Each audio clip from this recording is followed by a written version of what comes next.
Les moutons, les brebis, ici, c'est nous qui sommes chez eux finalement, sont les têtes d'affiche de ce salon des agricultures de Provence qui se tient au domaine du Merle dans un centre de formation de l'Institut Agro où on forme notamment les bergers. Et on l'a vu, c'est une filière, l'élevage, qui continue d'innover, chercher des solutions pour le bien-être animal notamment. Et la dernière en date, il s'agit d'une bergerie rafraîchissante. Vous avez bien entendu, rafraîchissante. Alors, on va essayer de tout comprendre avec Sébastien Attias de la Chambre d'agriculture des Bouches-du-Rhône qui a piloté ce projet, qui est en charge du développement des filières. Donc, on est bien dans le sujet. Sébastien, pourquoi déjà avoir eu l'idée de travailler sur une bergerie rafraîchissante?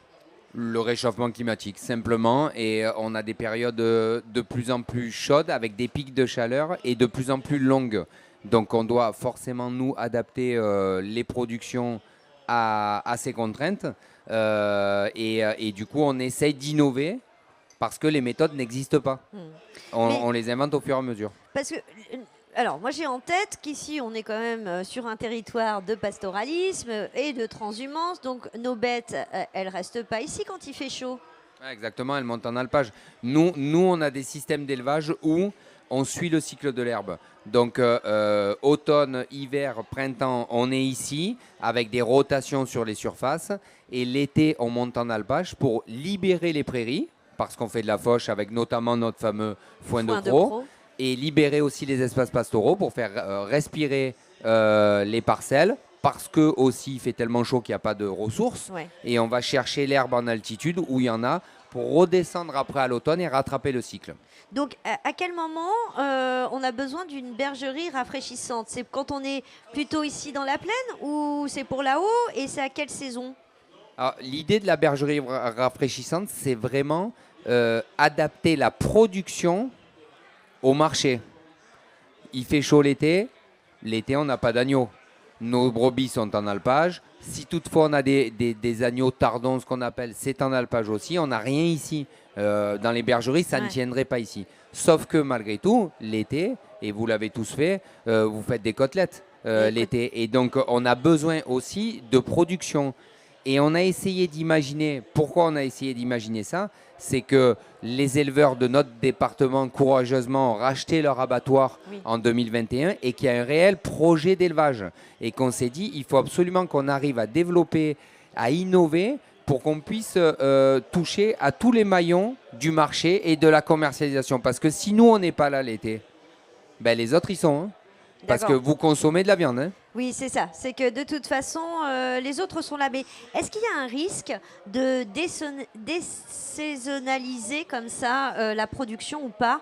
Alors, c'est pas un risque. C'est que si on veut répondre au marché, on désaisonne derrière. Mais on désaisonne pour avoir des produits, des agneaux. Par contre, nos brebis, elles sont bien en alpage. L'idée, c'est on garde pas les brebis en bergerie, c'est que les agneaux. Ok, très bien. Bien sûr. Parfait.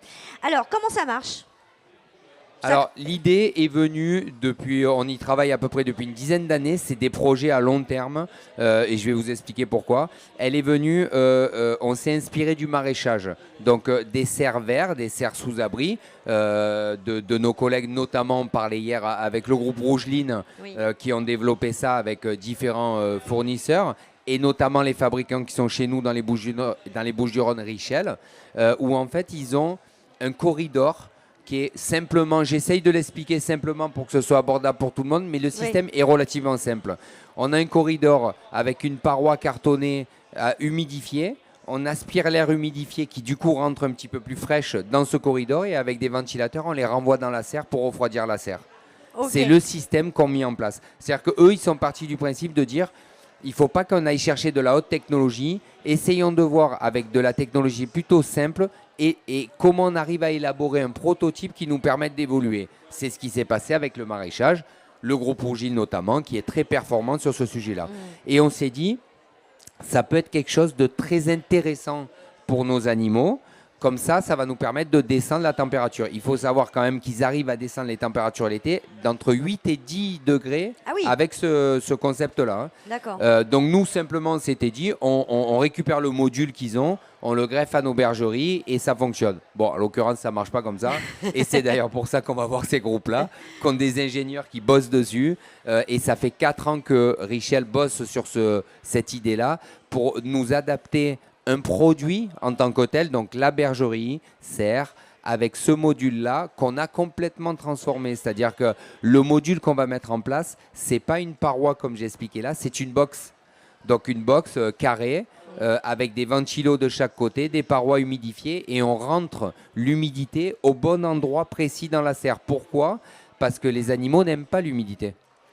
C'est vecteur de maladies. Bien sûr, de maladies. Donc du coup, il faut que nous, on puisse descendre la température dans la serre, mais en même temps ventiler l'humidité dans la serre pour pas que ça atteigne les animaux. Donc on a trouvé le concept et actuellement, elle est en fabrication. Elle sera implantée sûrement dans l'été pour qu'elle soit opérationnelle à l'automne. Et là, derrière, on a toutes les organisations d'élevage qui vont travailler sur ce sujet à leur échelle différente sur la partie technique, sanitaire, économique, pour qu'on voit vraiment tous les défauts qu'il y aurait sur ce prototype pour les régler, pour qu'à terme, on puisse dupliquer ça chez d'autres éleveurs. Et donc commercialiser cette serre rafraîchissante. Exactement. Donc voilà, une innovation bucco-rhodanienne qui a été pensée, initiée, portée par la Chambre d'agriculture et aussi beaucoup par les éleveurs eux-mêmes, par la profession qui s'empare vraiment, on le voit tout au long de ce salon, on se rend compte à quel point les agriculteurs prennent en main leur destin. Et puis un fabricant bucco-rhodanien aussi, puisqu'il est à Nove. Voilà, donc ici on invente, on crée, on cherche des solutions. Peut-être qu'on la verra pour de vrai, où on aura des infos, un bilan sur l'évaluation qui aura été faite l'année prochaine. Elle sera sûrement au Trophée de l'innovation quand même, celle-là. Ah voilà, au Trophée de l'innovation l'année prochaine pour les 10 ans du Salon des agricultures de Provence.